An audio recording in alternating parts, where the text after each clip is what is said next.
안녕하세요. 미래를 설계하라 경제 잡학사전 진행의 김혜주입니다. 오늘은 윤자빈, 우은경 아나운서와 함께 경제 이야기 나눠보도록 하겠습니다. 안녕하세요. 안녕하세요. 네, 7월 7일 월요일 한 주가 시작이 됐습니다. 지난주 금요일 미국 증시 흐름부터 살펴보시면요. 미국은 연일 순조로운 7월을 보내고 있습니다. 저번 주에 주요 지수들이 사상 최고치를 경신하면서 무역협상 훈풍에 상승 탄력이 있었습니다. 트럼프 대통령은 강경한 태도를 보였지만 그래도 캐나다와 무역협상을 진행을 했고 베트남과는 무역 합의를 도출했습니다. 또한 이번 상승의 중심엔 고용지표가 있었죠. 2월 미국의 신규 고용은 예상보다 잘 나왔고요. 실업률은 살짝 올랐지만 여전히 시장은 미국 경제 탄탄하다라는 쪽에 무게를 두는 모습이었습니다. 이번 주 역시 관세에 의해 시장이 좌우가 될 것으로 보이는데요. 상호 관세 유예 기간이 하루 앞으로 다가왔습니다. 또 하나 살펴보시면요. 시장이 민감하게 지켜보던 트럼프의 대중국 추가 관세 예고 관련해서 당장 발표는 어려울 수 있다는 소식이 전해지면서 시장에서는 당장 충돌은 피했다, 유예 가능성 있다 이런 식으로 기대감이 반영되는 모습이었습니다. 무역 리스크가 잠시 한 발 물러서자 투자 심리도 좀 더 안정되는 모습이었습니다. 반면 AI 대장주인 엔비디아는 숨고르기에 들어가는 모습이었는데요. 상승 탄력이 조금 줄긴 했지만 여전히 그래도 시총 1위를 유지해주고 있습니다. 이렇게 보면 미국 증시 경제는 탄탄하고 리스크는 조금 줄었다 이렇게 해석해 보실 수 있겠고요. 그럼 우리는 자세한 미증시 상황 자빈 아나운서 전해주시겠습니다. 네, 뉴욕 증시가 또다시 상승세를 보여줬습니다. 트럼프 행정부의 관세 불확실성에도 불구하고 고용지표가 깜짝 호조를 보이며 투자 심리를 끌어올려줬습니다. 다우지수 0.77% 오른 44,828포인트로 종가 형성했습니다. S&P 500 지수는 0.83% 상승한 6,279포인트, 나스닥은 1.02% 뛴 26,101포인트로 장을 마쳤습니다. S&P 500 지수와 나스닥 지수는 사상 최고치를 경신했습니다. 글로벌 이슈 함께 보면서 더 자세한 내용 알아보시죠. 최근 미국 고용지표가 굉장히 좋게 나와지며 증시에도 호재가 됐죠. 6월 비농업 부문 고용은 14만 7천 명 증가했습니다. 시장 예상치 11만 명을 크게 웃돈 수치입니다. 고용은 탄탄하다라는 생각이 시장에 안도감을 준 겁니다. 하지만 속을 들여다보면 얘기가 달라집니다. 절반이 지방정부 채용이었는데요. 민간 고용은 7만 4천 개에 그쳤습니다. JP모건은 이건 착시라고 말합니다. 참여율도 근로시간도 줄었다는 지적입니다. 기업들은 고금리, 이민 단속, 관세 불확실성에 채용을 줄이고 있다는 의견입니다. 제롬 파월 의장은 관세로 노동 공급과 수요가 함께 감소하고 있다고 분석했습니다. 하지만 연준은 물가 인상을 고용보다 더 시급한 과제로 보고 트럼프 대통령의 압박에도 금리 인하에 있어 신중론을 고수하고 있습니다. 트럼프 대통령은 8월 1일 상호관세 시행을 예고했습니다. 물가 충격 시점을 조정해 정치적 부담을 낮추려는 계산으로 보입니다. 미국이 베트남과 새 무역 합의를 전격 타결했습니다. 영국에 이어 두 번째 아시아 국가로선 첫 사례입니다. 합의의 골자는 관세 인하입니다. 베트남산 상품에 붙던 미국 관세가 46%에서 20%로 크게 낮아진 겁니다. 반대로 미국산 제품은 베트남의 무관세로 들어갑니다. 시장 개방을 전제로 한 상호 파격 조치인데요. 하지만 우회 수출에는 제동을 걸었습니다. 제3국이 베트남을 거쳐 미국에 들여오는 물품엔 40%의 관세를 새로 매깁니다. 우회 덤핑을 차단하겠다는 의도입니다. 트럼프 대통령은 트루스 소셜에서 베트남이 미국 시장에 완전히 개방된다, 양국이 긴밀히 협력할 것이라고 밝혔습니다. 이번 관세 조건은 앞으로 한국, 일본과의 협상 기준이 될 가능성이 큽니다. 이번 미국, 베트남과의 합의가 동아시아 무역 지형에 어떤 파문을 일으킬지 주목됩니다. 이번 주 뉴욕 증시는 트럼프 관세 행보에 따라 움직일 전망입니다. 트럼프 대통령은 7일 12개국의 새로운 관세율 서한을 보냅니다. 시장 충격은 그다지 크지 않을 것이라는 시각이 우세합니다. 이미 상당 부분을 주가가 반영한 상태이고 과거에도 국채금리 급등 시 백악관이 한 발 물러난 전례가 있기 때문입니다. 앞서 말씀드렸던 것처럼 S&P 500과 나스닥 지수는 지난 3일 사상 최고치를 기록했습니다. 개인 투자자들은 올 상반기 주식 ETF를 1,553억 달러에 순매수했습니다. 풍부한 유동성이 여전히 버팀목으로 보입니다. 8일 뉴욕 연방은행은 기대 인플레이션을 발표합니다. 9일에는 FOMC의 6월 의사록이 공개되는데요. 7월 금리 인하 힌트 주목하셔야겠습니다. 최근 주요 원자재 가격이 한꺼번에 뛰어 올랐습니다. 먼저 에너지부터 보겠습니다. 미국 서부 텍사스산 원유 8월 말 기준 배럴당 67달러 선을 훌쩍 넘어 3% 가까이 올랐습니다. 브렌트유도 비슷한 폭으로 상승했고 그동안 내리막길이던 천연가스 가격도 모처럼 반등했습니다. 트럼프 대통령이 조건만 맞으면 전략 비축유를 사들이겠다라고 밝혔고 여기에 이란이 국제원자력기구 핵사찰을 거부하면서 중동 리스크가 커졌습니다. 공급 불안이 겹치니 시장이 즉각 반응한 겁니다. 달러로 값이 매겨지는 금, 은, 구리까지 줄줄이 올랐는데요. 금은 온스당 3,300달러 중반으로 은과 구리도 각각 1%대 2% 가까이 상승했습니다. 주식시장 반응도 살펴보면 원유 급등 덕에 S&P 500 에너지 섹터가 1.7% 뛰면서 장을 마쳤습니다. 대표 ETF인 엑셀이 역시 비슷한 상승률을 기록했습니다. 중동 긴장은 에너지 가격을 끌어올렸습니다. 결국 달러 약세 그리고 공급 불안이라는 두 축이 상품 가격 전반을 밀어올린 하루였습니다. 다음으로 히트맵 살펴보겠습니다. 미국 대형 기술주인 매그니피센트 7, 즉 M7이 올 초 레그니피센트 7, L7으로 전락 우려가 나왔지만 여전히 증신의 비중은 공고한 것으로 나타났습니다.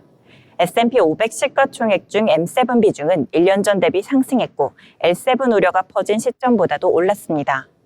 엔비디아 1.33% 오르며 시총 3조 8,879억 달러를 기록하며 4조 달러에 바짝 다가섰습니다. 0.1% 하락한 테슬라를 제외한 나머지 M7 종목들은 모두 상승 마감했습니다. 마이크로소프트 1.58%, 애플 0.52%, 아마존닷컴 1.59%, 알파벳 0.44%, 메타 0.76% 오르며 종가 형성했습니다. 이어서 주요 기업들 이슈도 함께 체크해 보시죠. 테슬라의 일론 머스크가 미국 정계에 폭탄 선언을 했습니다. 스스로 아메리카당이라는 새 정당을 만들겠다고 밝힌 겁니다.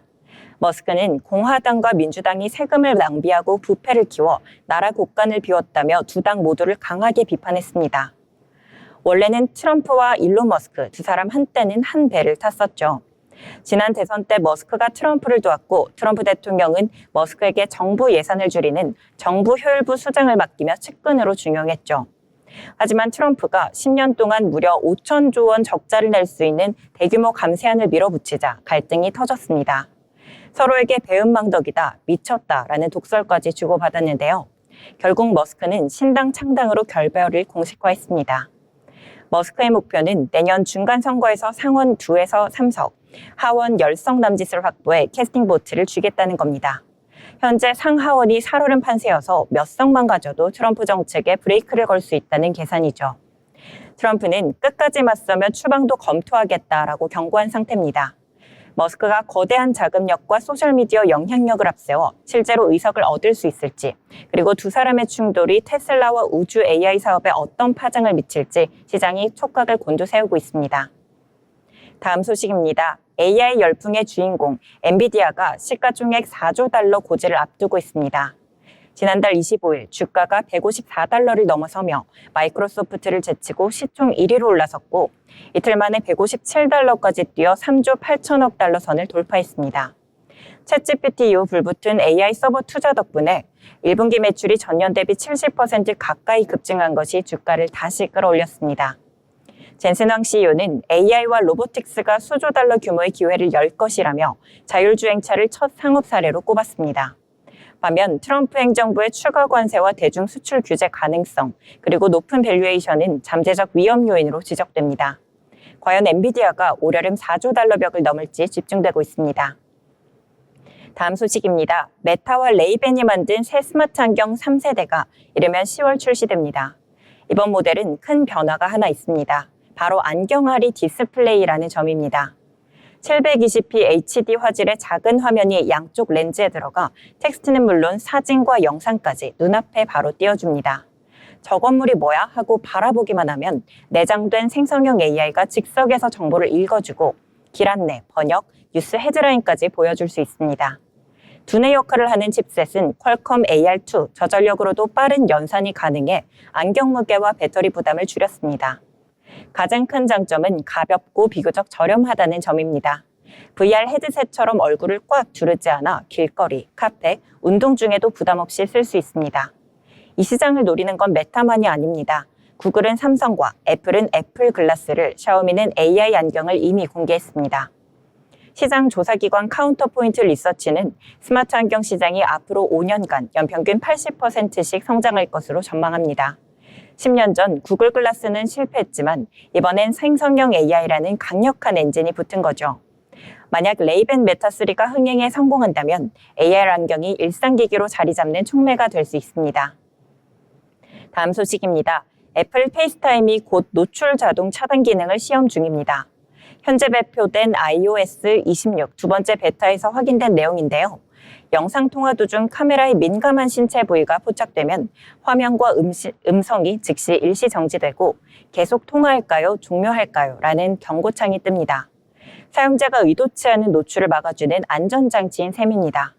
기능은 기본값이 꺼져 있고 설정 메뉴에서 민감한 콘텐츠 경고 항목을 켜야 작동합니다. 애플이 올 들어 강조해온 자녀 보호, 커뮤니케이션 안전의 연장선으로 보입니다. 다만 IT 매체들은 베타 기능이므로 올해 하반기 나올 정식 버전에 포함되지 않을 수도 있다라는 점을 짚었습니다. 그래도 일상적인 영상 통화에서 사생활 보호와 아동 안전을 강화하려는 애플의 움직임 주목해 볼 만합니다. 지금까지 미증시 마감 시황 전해드렸습니다. 네, 오늘 자세한 미증시 상황과 기업별 주요 이슈들까지 함께 살펴봤습니다. 한편 일론 머스크가 새로운 당을 만들면서 트럼프 대통령과의 갈등이 심화되는 모습도 있었죠. 계속해서 다양한 이슈들 살펴봐야겠고요. 우리 시장에 어떤 영향을 미칠지 계속해서 함께 하시면서 참고해보시면 좋을 것 같습니다. 네, 이어서 저희는 기업에 대해 알아보려고 하는데요. 은경 아나운서 어떤 기업 준비하셨을까요? 하버드 출신의 김범석 의장이 32살에 창업한 후 불과 10년 만에 재벌이 된 기업, 뉴욕 증시 상장을 성공적으로 마친 기업이자 대한민국 물류 사업의 새로운 시대를 연 기업. 오늘의 기업 사전 쿠팡입니다. 쿠팡은 2013년 전지현과 송중기를 광고 모델로 기용하며 TV 광고를 보냈고 마케팅에 공격적인 투자를 단행하기 시작하며 본격적인 시작을 알렸습니다. 2014년부터 이길 배송을 내세운 자체 배송 서비스인 로켓 배송을 도입하였습니다. 이는 쿠팡 최초로 시행한 전자상거래 업체가 다른 택배 업체를 쓰지 않고 직접 배달을 해주는 시스템으로 타 업체와 비교해 우월한 급여 조건과 친절도를 내세워 물류 기업으로서의 입지를 다지기 시작했습니다. 2020년에는 싱가포르의 동영상 스트리밍 서비스 업체인 후크 디지털 소프트웨어 사업을 부문 인수하며 쿠팡 플레이라는 자체 OTT 서비스를 출범하였습니다. 쿠팡 플레이는 스포츠 산업의 전반적인 부분에서 중계권을 계약하였고 전 세계 최고 축구 리그인 잉글리시 프리미어 리그까지 산업을 넓히며 국내 축구 팬들에게 많은 호응을 얻었습니다. 2021년 3월 11일 34억 달러를 조달하면서 뉴욕 증권거래소에 상장했습니다. 첫날 공모가인 35달러에서 41% 오른 49.25%달러의 장을 마감하였고 종각 기준 시가총액 95조 원을 기록하였는데 이는 코스피 기준으로 3위 수준의 시가총액을 기록했다고 할 수 있습니다. 2022년에는 국내 쇼핑몰 업체 거래액, 이커머스 시장 점유율에 네이버를 제치고 1위에 올라섰습니다. 이런 상황 속에서 2022년 6월 쿠팡의 흑자 전환이 가능하다는 소식과 함께 22년 중순부터 주가가 폭등하며 9달러대에서 2개월 만에 21달러까지 무려 2배 이상 올랐습니다. 다만 이후 경제 침체 우려로 인한 미국 증시 하락과 함께 15% 선까지 떨어지고 22년 후반기 동안에는 15달러에서 20달러 사이의 움직임을 보였습니다. 2023년 창사 이래 최초로 연간 기준 흑자를 달성했습니다. 매출은 전년 대비 18% 증가하였고 4분기 실적 자체도 애널리스트 전망치를 상회하면서 주가가 8% 급증하였습니다. 기존 국내 직매입 유통업체 1인자였던 이마트의 연간 매출을 제쳤을 뿐 아니라 쿠팡은 첫 연간 흑자까지 기록을 하면서 이마트가 12년 만에 적자를 기록했다는 점과 상당히 대조적이었습니다. 쿠팡은 직매입 위주의 플랫폼이라는 특징이 있습니다. 판매자의 물건을 쿠팡이 직매입을 하여 셀러들의 판매와 재고 리스크를 떠안는 대신 저렴한 가격에 물건을 공급받아 합리적인 가격에 빠른 배송을 가능케 하였습니다. 하지만 이러한 과정 속에 모두가 이득을 보지는 못했는데요. 매입한 물건의 판매 대금을 셀러들이 지급받기 위해서는 통상적으로 2달에서 3달 가까이 걸리기 때문에 셀러들은 현금 흐름에 자유롭지 못하게 됩니다. 확실한 리스크가 존재함에도 불구하고 구매자가 물건을 하루 만에 받을 수 있는 시스템, 판매자에게는 많은 고객들이 이용을 하고 있는 중개 플랫폼이라는 장점으로 국민 대표 플랫폼이 되었습니다. 쿠팡의 로켓 배송은 0시 이전에 주문하면 바로 다음날 새벽 또는 하루 안에 배송이 되는 시스템으로 이는 기존의 택배사들이 운행하지 않던 주말 및 공휴일에도 배송을 하기 시작했습니다. 이를 가능케 한 이유는 쿠팡이 창사부터 물류와 배송 인프라에 막대한 투자를 단행한 결과 덕분이었습니다. 주문은 쿠팡 본사에서 접수하고 배송은 쿠팡의 자회사들이 수행하는 형태로 배송의 틀을 만들었습니다. 이 서비스로 인해 경쟁사 옥션과 지마켓 등은 점유율이 대폭 추락하여 적자를 개선하지 못하고 신세계그룹에게 매각이 되었습니다. 쿠팡의 1위라는 지위를 안겨준 혁신적인 배송 시스템은 한국의 오픈마켓 시장에서 소비자가 빠른 배송 속도를 얼마나 선호하는지 확실히 각인시킨 계기가 되었습니다. 쿠팡의 24년 매출액은 41조 2,901억 원이었고 영업이익은 6,023억 원이었습니다. 23년과 비교하면 매출액은 29% 증가하였고 2.4% 감소한 수치입니다. 25년인 올해는 공격적인 투자로 약 20% 성장세를 전망하였고 현재 매출 50조 원 돌파를 눈앞에 두고 있습니다. 쿠팡의 분기 실적은 성장세가 느껴질 정도로 꾸준한 모습을 보이고 있습니다. 유일한 아쉬운 부분은 영업이익 부분이라고 할 수 있는데요. 영업이익이 점차 증가 추이를 보이고 있지만 매출 규모에 비해서는 여전히 이익률을 낮은 편에 속합니다. 그럼에도 쿠팡의 전망이 높은 이유는 국내 유통시장의 장악, 메인 사업 분야의 꾸준한 상승, 쿠팡 이츠 부분의 점유율 확대라는 호재 덕분에 높은 성장 가능성을 가지고 있는 기업이기 때문입니다. 재벌가들이 차지하고 있는 한국의 유통시장에 큰 파장을 준 기업이자 스타트업의 신화를 이룬 기업, 한국인들에게 편리함과 신속성을 주는 유통업계의 새로운 신흥 재벌 기업. 지금까지 알아두면 쓸데있는 기업사전 쿠팡이었습니다. 네, 쿠팡에 대해서 함께 알아봤습니다. 저는 로켓 배송을 애용하는데요. 급하게 생필품이 필요할 때 꼭 찾게 되는 앱인 것 같습니다. 이렇게 이용자 수가 많은 만큼 앞으로가 기대되는 기업이겠습니다.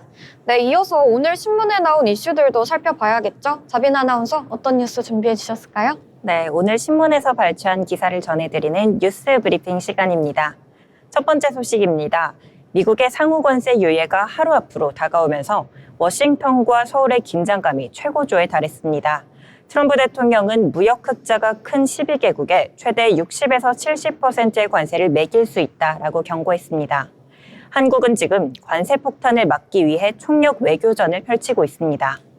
여한구 통상교섭본부장은 워싱턴에서 미 무역대표부 제이미슨 그리어 대표를 만나 자동차, 철강, 알루미늄 관세를 철폐하거나 최소한 완화해야 한다라는 입장을 전달했습니다.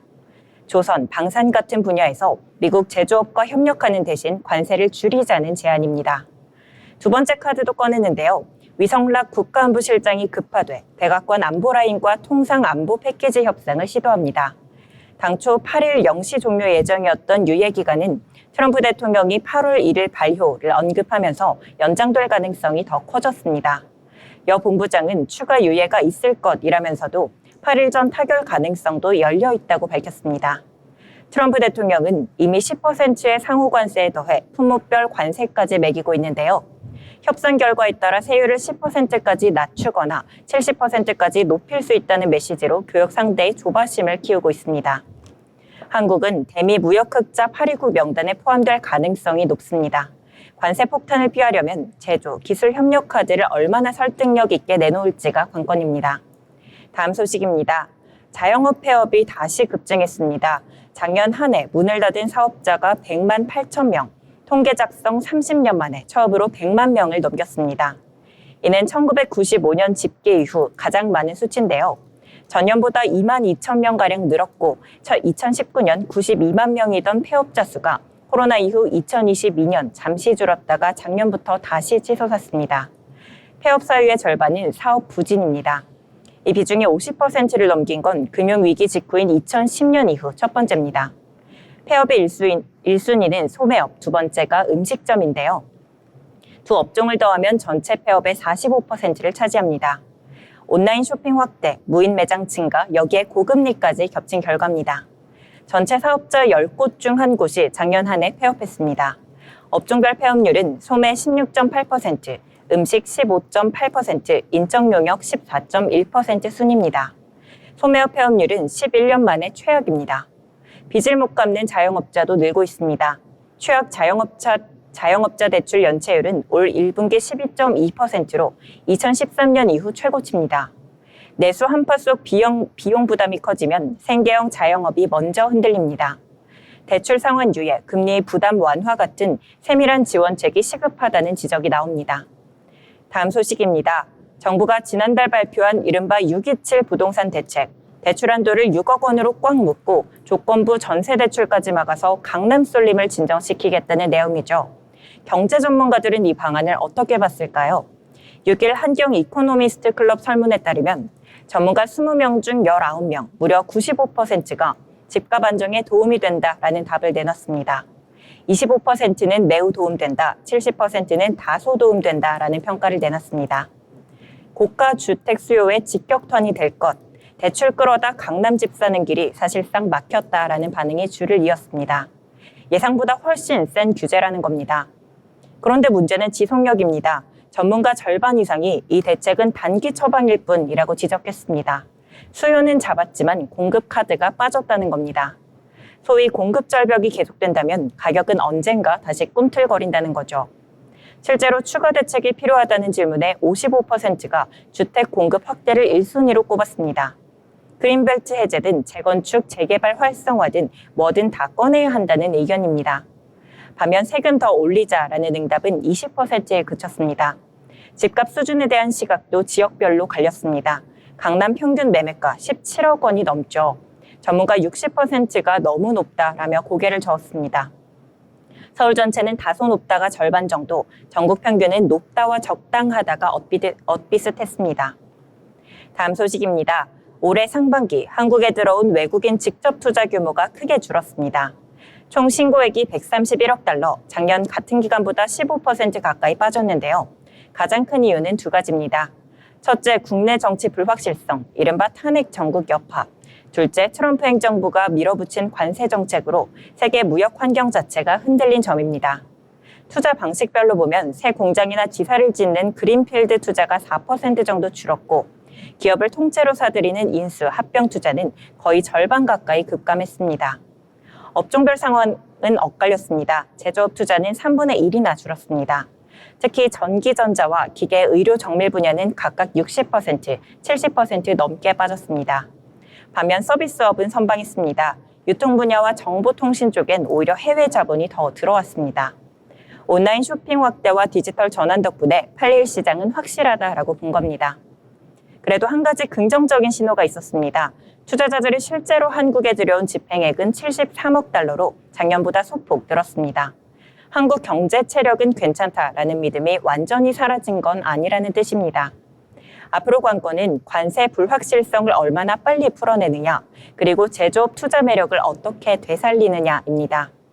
정부가 공급망 다변화나 규제 예측 가능성 같은 숙제를 서둘러 해결해야 외국 자본이 다시 지갑을 열 것으로 보입니다. 다음 소식입니다. 경기 둔화로 일자리 불안이 커지는 가운데 정부가 고용 안정망을 한층 두텁게 합니다.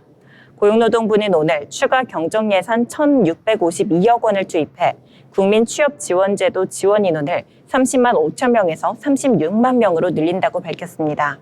제도 시행 이후 가장 큰 규모입니다. 늘어나는 5만 5천 명 가운데 일유형, 즉 구직 촉진 수당 대상이 2만 7천 명, 이유형 맞춤형 취업 서비스 대상이 2만 8천 명입니다. 눈길을 끄는 건 건설업 퇴직자 전용 코스인데요. 오는 8일부터 1만 명이 참여할 수 있습니다. 직업훈련에 들어가면 기존 훈련 참여 지원수당 월 28만 4천 원에 최대 20만 원을 더 얹어줍니다. 훈련 전 취업활동 계획 세우기에만 참여해도 10만 원이 추가됩니다. 공사 둔화, 금리 부담으로 일자리를 잃은 중장년 건설 노동자들에게 맞춤형 구명줄을 던지겠다는 취지입니다. 정부는 선제 대응으로 취약계층을 실질적으로 돕겠다라는 입장인데요. 실제 현장에선 얼마나 빨리 또 얼마나 체감될지가 관건입니다. 지금까지 뉴스 브리핑 전해드렸습니다. 네, 오늘 나온 다양한 뉴스들 전해주셨습니다. 아무래도 관세 불확실성이 시장에 영향을 가장 많이 미치고 있지 않는가 싶은데요. 오늘 뉴스 브리핑에서는 대외 불확실성 속에서 통상 외교 움직임부터 자영업 폐업 급증, 강력해진 부동산 대책, 외국인 투자 감소, 그리고 고용 안정망 강화까지 주요 경제 이슈들 함께 살펴봤습니다. 이러한 이슈들 잘 확인해 보시면서 투자에 참고해 보시면 좋을 것 같고요. 저희는 잠시 후에 아나운서들의 주식수다 돈의 맛으로 돌아오도록 하겠습니다. 미래를 설계하라 경제 잡학사전에서 그 해답을 찾으실 수 있습니다. 더불어 본 방송에서 제공하는 정보는 투자 판단에 대한 조언일 뿐 해당 종목의 가치 상승 또는 하락을 보장하지 않습니다.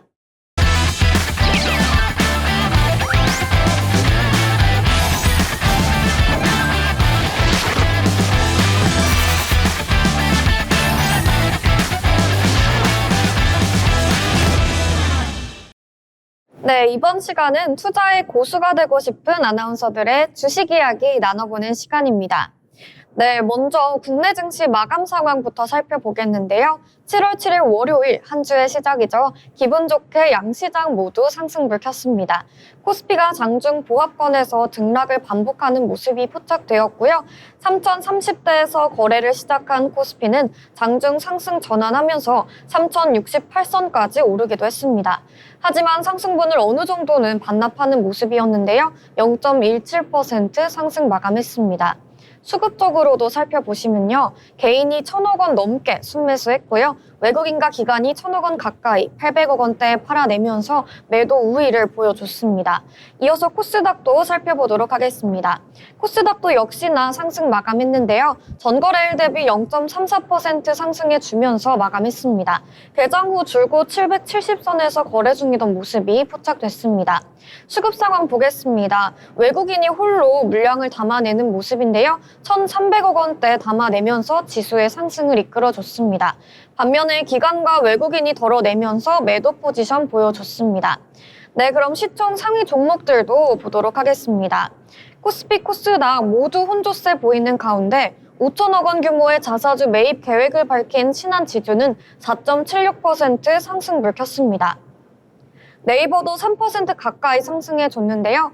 이어서 KB금융, HD현대중공업, 하나에어로스페이스도 빨간불 켜줬습니다. 개장 전에 2분기 실적을 발표한 LG에너지솔루션도 상승 마감했는데요. LG에너지솔루션은 2분기 매출 5조 5,654억 원, 영업이익 4,922억 원을 기록했다고 밝혔습니다. 영업이익은 6개 분기 만에 흑자를 냈습니다. 반면에 저번 주에 좋은 모습 보여줬던 삼성전자는 쉬어가는 모습인데요. 2% 하락했습니다. SK하이닉스는 장중에 하락하는 흐름 보여줬지만 다시 상승해주면서 27만 닉스로 종가 형성했습니다. 이어서 코스닥도 보겠습니다. 알테오젠이 급등하는 모습이었죠. 이 대주주가 대규모 주식 매입 소식을 전하면서 강하게 상승불 켜줬습니다. 10% 넘게 상승 마감했습니다. 알테오젠 주가가 장중에 41만 원 선을 웃돈 것은 지난달 18일 이후 13거래일 만입니다. 반면에 2차 전지주들 약세를 보였고요. 에코프로 형제주 일제히 3%대 하락하는 모습이 포착됐습니다. 반면에 파마리서치는 5% 가까이 강하게 상승해줬습니다. 네, 이렇게 월요일 국내 증시 마감 상황 살펴봤고요. 대내외적인 이슈와 기업들의 실적에 따라서 움직이는 우리 시장이었습니다. 그럼 오늘 시장에서 주목해볼 만한 특징적인 종목들에 대해서 함께 이야기 나눠볼까 하는데요. 자빈 아나운서 어떤 종목 준비해 주셨을까요? 네, 오늘 시장에서 강한 상승세를 보인 종목이 있었습니다. 바로 다날인데요. 급등의 배경에는 디지털 금융사업 협업 소식이 있었습니다. 최근 다날과 IM 금융지주가 전략적 업무 협약을 체결했습니다. 이번 협약을 통해 양사는 디지털 금융자산과 서비스 공동 개발에 나서기로 했습니다. 쉽게 말해 다날은 자신들의 결제 인프라와 블록체인 기술, IM 금융지주는 금융 계열사들과의 네트워크를 활용해 서로의 장점을 결합하겠다는 전략입니다. 이 협업을 통해 양측은 새로운 금융 상품을 만들고 디지털 자산 시장에서 경쟁력을 높이겠다는 계획입니다. 투자자들 사이에서는 이 협약이 핀테크 분야의 성장성으로 이어질 것이라는 기대가 커지고 있습니다. 여기에 한 가지 더, 다날은 최근 스테이블코인 상표권을 대거 출원했다는 소식도 전해졌는데요. 피치, KRWD, PSC 등 총 20개의 이름을 등록하며 향후 스테이블코인 제도화에 대비하고 있는 모습입니다. 이는 다날이 그동안 발표했던 국내 스테이블코인 시장 선점 전략의 연장선으로 보이는데요. 제도 정비가 본격화된다면 빠르게 대응할 수 있는 기반을 갖췄다는 평가도 나옵니다. 한편 오늘 또 다른 관련 소식도 나왔습니다. 국내 대표 가상자산 거래소인 업비트 운영사 두나무가 네이버페이와 스테이블코인 결제 사업을 추진하겠다고 밝힌 건데요. 두나무 측은 네이버페이가 주도하고 자사는 협력하는 방식이 될 것이라고 설명했습니다. 관련 제도가 정비되는 대로 협력 범위를 확대할 계획이라고 밝혔습니다. 이처럼 국내 빅테크와 가상자산 기업 간의 협업 움직임이 본격화되는 가운데 결제 인프라와 가상자산 관련 경험을 모두 갖춘 다날에 대한 시장의 관심도도 함께 커지고 있는 상황입니다. 다날은 1997년 설립되어서 2004년 코스닥에 상장된 핀테크 전문 기업입니다. 주요 사업은 휴대폰 결제, 신용카드, 바코드 결제 등 커머스 전반이며 국내뿐만 아니라 해외 시장에서도 결제 및 인증 사업을 전개하고 있습니다.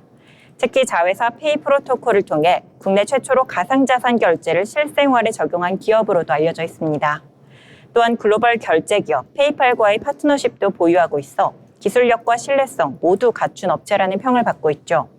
이처럼 최근 발표된 협업 소식과 시장 전반의 흐름 속에서 다날은 스테이블코인과 디지털 금융 수혜주로 떠오르고 있는 모습입니다. 앞으로 이 기업이 어떤 성과를 보여줄지 시장에서는 기대 섞인 시선으로 주목하고 있습니다. 이러한 흐름 속 다날, 장 초반 3.79% 하락한 7,880원으로 출발해 장중한 때 27%가 넘는 상승분을 보여줬습니다. 하지만 지금은 이 상승분 조금 빠진 19.17% 상승한 9,760원으로 종가 형성했습니다. 네, 다날 살펴봤습니다. 3거래일 연속 상승세 이어오고 있는 다날인데요. 오늘 장중에 만원대 터치해주면서 윗꼬리 달고 양봉 연출했습니다. 네, 최근 네이버페이, 카카오페이 등 자체 스테이블코인 결제 시스템을 준비 중이라는 소식이 전해지면서 관련 테마의 수혜가 기대되는 기업들의 투자자들의 관심이 몰리고 있는데요. 다날은 페이코인을 발행했던 경험을 바탕으로 블록체인 기반 결제 사업을 추진해온 만큼 시장에서는 스테이블코인 상용화 흐름 속에 다시 주목받는 종목으로 해석하는 분위기입니다. 다만 과거의 규제 이슈나 실적 연동 여부에 대한 점검도 필요하기 때문에 단기 테마성 급등 흐름엔 조금 더 신중한 접근이 필요하겠고요. 이와 함께 국내 전자결제 업계가 어떤 방향으로 재편될지 지켜보는 것도 중요하겠습니다. 네, 지금까지 다날 관련 특징주 살펴봤고요. 이어서 다음 종목도 살펴보도록 하겠습니다. 네, 오늘 장에서는 정부의 민생 회복 대책이 시장에 긍정적인 영향을 주는 모습이었는데요. 정부가 발표한 소비 진작 대책, 이른바 소비 쿠폰 정책이 본격적으로 시행된다는 소식이 전해졌습니다. 이번 쿠폰은 음식, 문화, 전통시장, 숙박 등 다양한 분야에 걸쳐 지급될 예정인데요. 1인당 지급 금액은 상황에 따라서 차등 지급되고 있고요. 빠르면 이달 중순부터 사용이 가능하다는 계획입니다. 이 같은 소식에 유통과 외식 관련 종목들이 상승세 보여줬고요. 특히 오프라인 유통 대기업과 급식, 외식업체 중심으로 매수세가 유입되면서 전반적으로 주가 흐름이 긍정적이었습니다. 시장은 이 정책이 단기적인 소비 회복에 도움을 줄 수 있다는 기대감을 반영한 것으로 보이는데요. 다만 아직 정책의 실질적인 효과가 어느 정도일지는 지켜볼 필요가 있겠습니다. 한편 쿠코는 30% 가까이 급등세 보여줬고요. 웹캐시, 유라클 등 관련 기업들도 강세 보여줬습니다. 네, 이렇게 정책 관련 종목들 살펴봤고요. 이어서 저희는 다음 종목도 알아보도록 하겠습니다. 자빈 아나운서. 네, 오늘 장에서 APR이 강세를 보이며 시장의 주목을 받고 있습니다. 이 같은 상승세는 2분기 실적이 시장 예상치를 웃돌 것이라는 전망이 반영된 결과입니다. 먼저 교보증권은 APR의 2분기 실적이 어닝 서프라이즈 수준일 것으로 내다봤습니다. 추정 실적을 보면 매출은 전년 동기 대비 91% 증가한 2,964억 원, 영업이익은 128% 늘어난 637억 원으로 예상했는데요. 이는 시장 예상치인 575억 원을 크게 웃도는 수치입니다.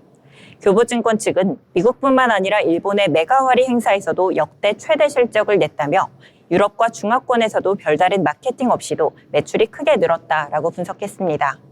즉, 전 세계적으로 자연스러운 브랜드 확장 효과가 나타나고 있다는 이야기입니다. 신한투자증권도 긍정적인 평가를 내놨습니다. APR의 이익 성장과 기업 가치 상승을 반영해 목표 주가를 기존 11만 7천 원에서 17만 원으로 상향 조정했는데요. 투자 의견 매수도 유지했습니다. 특히 신한투자증권은 APR이 전개하는 화장품 브랜드 메디큐브의 국내외 매출 성장세가 압도적이라며 주목했는데요. 미국과 일본 시장에서 세 자릿수 성장을 이어가고 있고 기업 간 거래 확대로 마진율까지 개선되고 있다고 평가했습니다.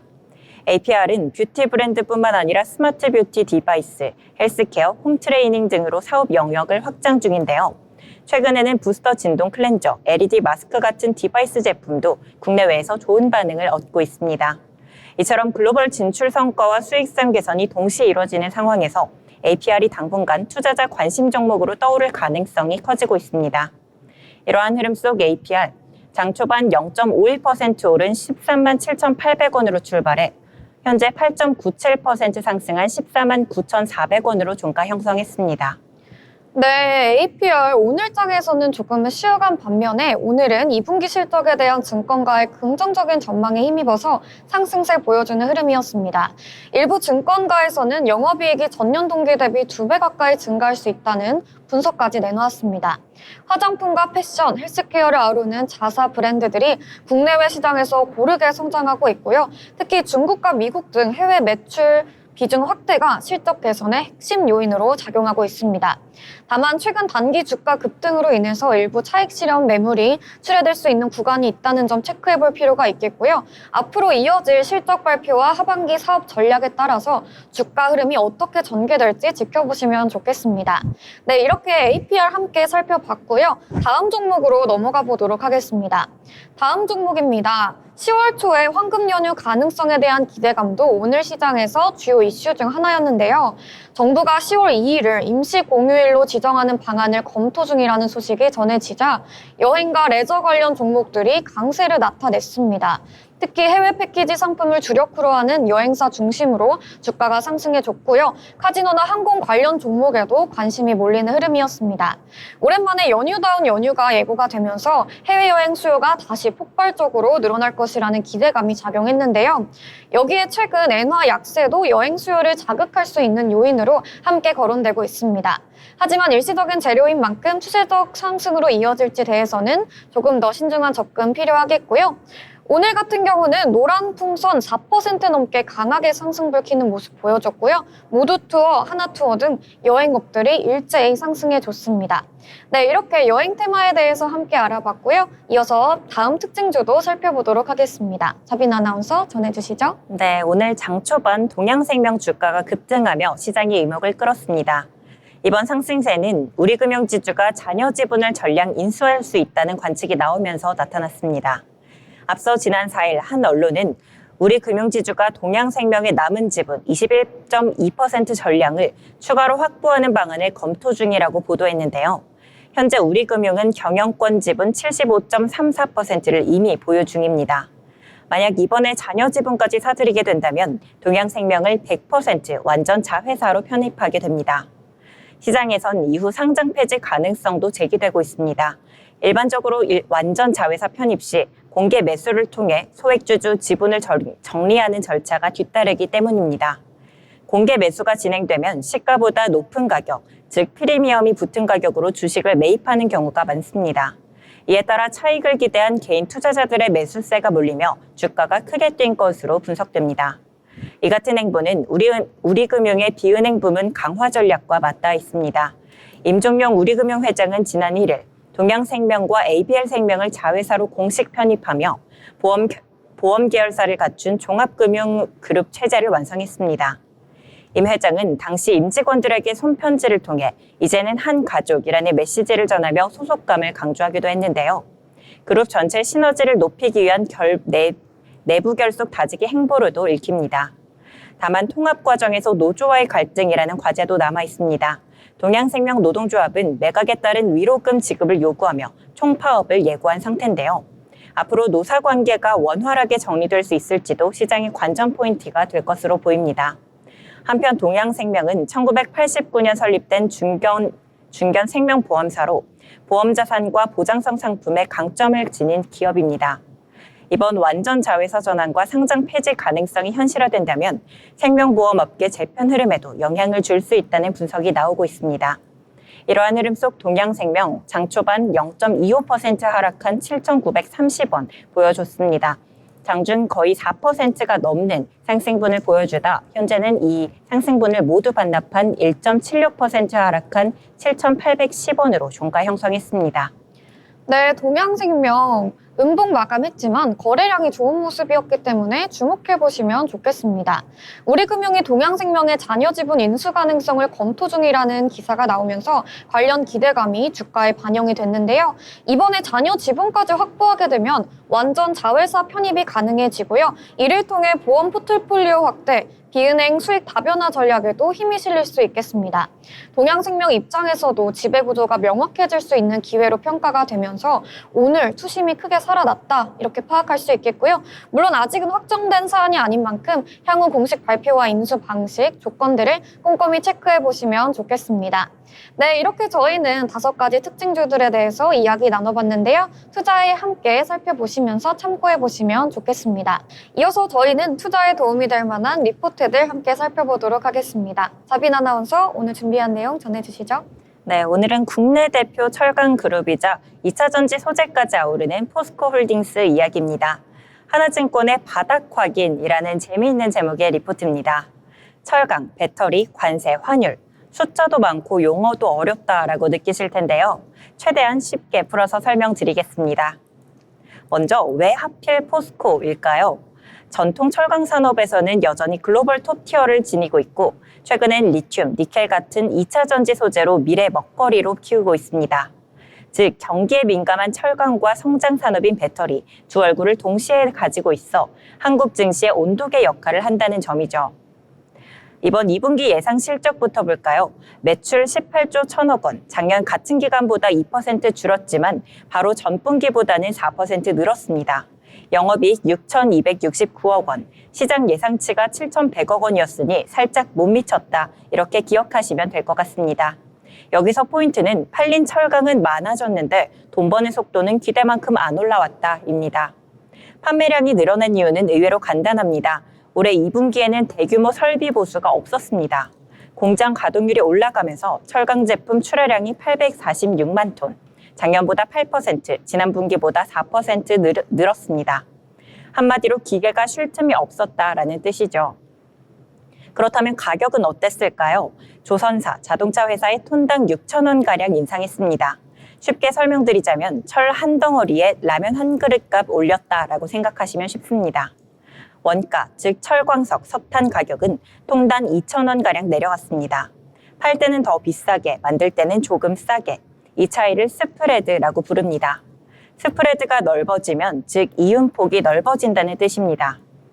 그런데 판매량도 늘었고 스프레드도 좋아졌는데 왜 실적이 예상에 못 미쳤을까요? 먼저 해외 법인입니다. 동남아 지사는 괜찮았지만 인도 지사가 부진했습니다. 전력 비용, 내수 수요 부진이 겹쳤죠. 두 번째는 배터리 소재 쪽입니다. 리튬 가격이 하락세라서 관련 자회사가 더 크게 적자를 봤습니다. 이 두 가지가 기대치 미달의 주범이라고 보시면 될 것 같습니다. 3분기를 내다보면 판매량은 830만 톤으로 소폭 줄겠지만 철광석 가격이 더 내려가고 원달러 환율도 한풀 꺾일 가능성이 있어 원가 부담이 더 줄어들 전망입니다. 게다가 최근 정부가 중일산, 후판 열연에 반덤핑 관세를 예고했습니다. 수입이 줄면 국내 가격은 방어, 결과적으로 스프레드가 한 번 더 넓어질 수 있다는 계산이 나옵니다. 시장에서는 이렇게 되면 3분기 영업이익이 7,300억 원까지 회복될 수 있다라는 시각이 우세합니다. 그럼 투자자들은 뭘 봐야 할까요? 3가지만 기억하시면 됩니다. 첫째, 철강 수입 관세 효과. 7월 중 예비 판정, 3분기엔 잠정 관세가 실제로 몰릴지 여부가 국내 철강 가격의 열쇠입니다. 두 번째, 중국 감산 카드. 중국 정부가 설비 지원 정책을 새로 발표할 가능성이 있습니다. 중국이 철강 생산을 줄이면 글로벌 공급 과잉 우려가 완화되겠죠. 마지막으로 리튬 가치 회복. 지금은 배터리 원재료 가격이 낮지만 내년 공장 가동률이 올라가면 단가 인하 압력도 줄어듭니다. 배터리 소재 사업이 적자에서 흑자로 돌아설지 주목해봐야 합니다. 현재 주가 31만 원 선입니다. 증권가는 12개월 목표가를 74만 원 선으로 잡아두고 있습니다. 할인율로 보면 절반 이상 저평가 구간인데 뒤집어 말하면 리스크도 있다는 소리죠. 관건은 철강 수요가 생각보다 더 늦게 살아날 경우, 리튬 가격이 장기간 눌려있을 경우, 인도 동남아 법인이 예상보다 더 부진할 경우, 이 세 가지 변수가 여전히 남아있다는 점을 잊지 말아야 합니다. 정리하자면 2분기 실적에서 판매량은 호조, 이익은 시장 기대치 살짝 하회했습니다. 3분기 전망은 원가 하락과 가격 방어가 이루어진다면 스프레드 재확대 가능성이 있습니다. 투자 포인트는 관세, 중국 감산, 리튬 반등, 이 세 가지 촉이 동시에 맞아떨어질지 지켜봐야 합니다. 결국 포스코홀딩스는 당장 번 돈보다 앞으로 벌 돈에 주목해야 하는 종목입니다. 철강과 배터리, 전통과 미래를 모두 안고 있는 만큼 글로벌 경기, 정책, 원자재 가격, 이 세 박자를 함께 엮어보셔야 합니다. 이상 리포트 브리핑이었습니다. 네, 리포트 브리핑 살펴봤습니다. 포스코홀딩스에 대해서 알아봤는데요. 리포트 참고하셔서 투자 계획 세워보시면 좋을 것 같습니다.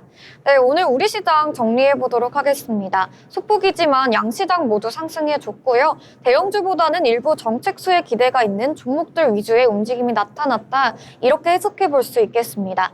네, 잠시 후에 저희는 한 줄 평으로 돌아오도록 하겠습니다. 더불어 본 방송에서 제공하는 정보는 투자 판단에 대한 조언일 뿐 해당 종목의 가치, 상승 또는 하락을 보장하지 않습니다.